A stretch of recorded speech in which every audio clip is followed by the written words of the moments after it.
Python is a high level programming language और इस module में हम ये देखेंगे कि पाइथन का बेसिक स्ट्रक्चर क्या है, बेसिक सिंटेक्स क्या है, so that we can start writing programs using Python framework. अच्छा, अब यहाँ पे समझने वाली पहली बात ये है कि पाइथन में जो भी हम चीज़ लिखते हैं that is an object because it is a object oriented programming. Now object itself क्या होता है, ऑल्दो ये डेफिनेशन काफ़ी ज़्यादा रिपीट होती है और might be her computer science के कोर्स में भी स्टार्ट में ली जाती है। Basically object is basically real world entity representation, यानी कि इससे मुराद क्या है कि जो हमारे रियल वर्ल्ड के ऑब्जेक्ट्स हैं अगर हम उन्हें कंप्यूटर पे प्रेजेंट करना चाहते हैं तो that can be done with the help of a object. Means कि अगर हम चाहते हैं कि हमारे डिफरेंट ऑब्जेक्ट्स हैं रियल वर्ल्ड के such as table, chair, human, so how we can present them on the computing program. For that purpose we can use object thing to have that particular real world entity. अब जो भी object होगा उसके दो parts होंगे। Number one, its structure, कि structure क्या है। For example a chair has different parts such as its back rest, hand rest, then seat and so on. और फिर उसके फंक्शंस क्या हैं कि चेयर के साथ आप क्या फंक्शन परफॉर्म कर सकते हैं, इस पर सिट किया जा सकता है, इसको धकेला जा सकता है, और क्या इसके डिफरेंट फंक्शंस क्या होंगे। So based on those things, अब क्या होता है कि हमारे पास जब ऑब्जेक्ट आ जाता है तो हम उसके स्ट्रक्चर को और उसके फंक्शंस को कॉल कर सकते हैं, यूज़ कर सकते हैं with the help of dot operator. जैसे इस स्लाइड में हमने एग्जांपल दी है एक्स डॉट अपर की। इससे मुराद ये है कि अगर हम कोई वर्ड देते हैं, जैसे हम लिखते हैं let's say hello, HELLO in small case, अगर हम उसे अपर केस में कन्वर्ट करना चाहते हैं तो जब हम फंक्शन कॉल करेंगे डॉट अपर का तो ये सारे के सारे स्ट्रिंग कैरेक्टर्स को अपर केस में कन्वर्ट कर देगा। Now, what are the basic operators in any programming language? As all programming languages has basic operators of plus, minus and so on, इसी तरह हमारे पास Python में भी यही basic structures हैं।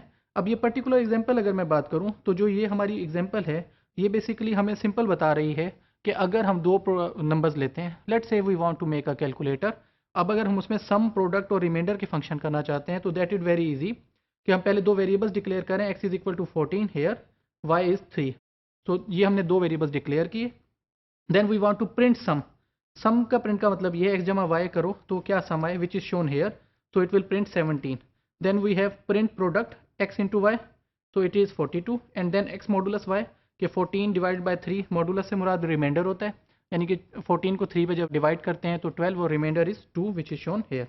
सिमिलरली हमने यहाँ पर जब ये चीज़ चेक की कि x is equal to 5, print x started as x, कि पहले यहाँ पे वैल्यू 5 थी, x is equal to x into 2, इसको मल्टीप्लाई किया इट बिकम्स 10 और आफ्टर दिस x बिकम्स, यानी कि अब ये चीज़ ये बता रही है ये वाला पूरा प्रोग्राम कि जब हमारे पास वेरिएबल हैं और उन पे हमने बेसिक ऑपरेटर्स परफॉर्म किए तो वो अपनी वैल्यू चेंज कर देते हैं और फाइनल वैल्यू वो होती है जो सारे ऑपरेटर्स परफॉर्म करने के बाद आती है। यानी कि 5 से लेकर 11 तक का जो सफ़र है इसका वो कैसे हुआ कि पहले 2 से मल्टीप्लाई हुआ, value becomes 10 and then 1 is added so it becomes 11। String operations, string operations क्यों अहम है, क्योंकि हमारे पास जो डाटा होता है ज़्यादातर वो टेक्सचुअल फॉर्मेट में होता है, तो हमें पता होना चाहिए कि कैसे डाटा को हम यूज़ कर सकते हैं।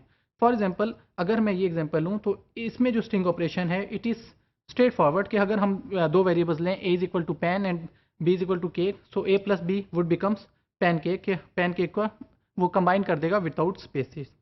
Similarly this can be written as a is equal to this one is equal to a is equal to a plus b, यानी कि ये दोनों सेम ही थिंग्स हैं कि हम इसको इस तरह लिखें या इस तरह लिखें। Similarly if we want to find the length of a string, हम उसके लिए क्या है कि हमारे पास एक ऑपरेटर है दिस वन लेंथ का जो हमें बता देता है कि इस वेरिएबल की लेंथ जो है वो 6 है। और ये वाला फंक्शन काफ़ी यूजफुल है even in bioinformatics cases also, so that we can find length of different sequences. Concatenating DNS segments, fragments, so it is again straightforward as done in the previous case कि simple आपने दो segments लिए और उनको जमा कर दिया और it becomes this information. Similarly we can do transcription, और ट्रांसक्रिप्शन में बेसिकली क्या हो रहा है कि डीएनए कन्वर्ट्स इनटू आरएनए, तो हमने सिंपल यहाँ पे देखें क्या किया है कि हमने डीएनए को पहले लोअर केस में कन्वर्ट किया so that it becomes uniform. यहाँ पर अब कोई ए बड़ा था कोई छोटा था तो इसे हमने लोअर में कन्वर्ट किया और फिर रिप्लेस कर दिया टी को विद यू से। तो एज यू नो कि डीएनए और आरएनए में फ़र्क क्या होता है कि जो टी जो है वो कन्वर्टेड होता है यू में, तो ये प्रोग्राम ये हमारा कर रहा है, तो इसकी मदद से हम डीएनए को आरएनए में कन्वर्ट कर सकते हैं।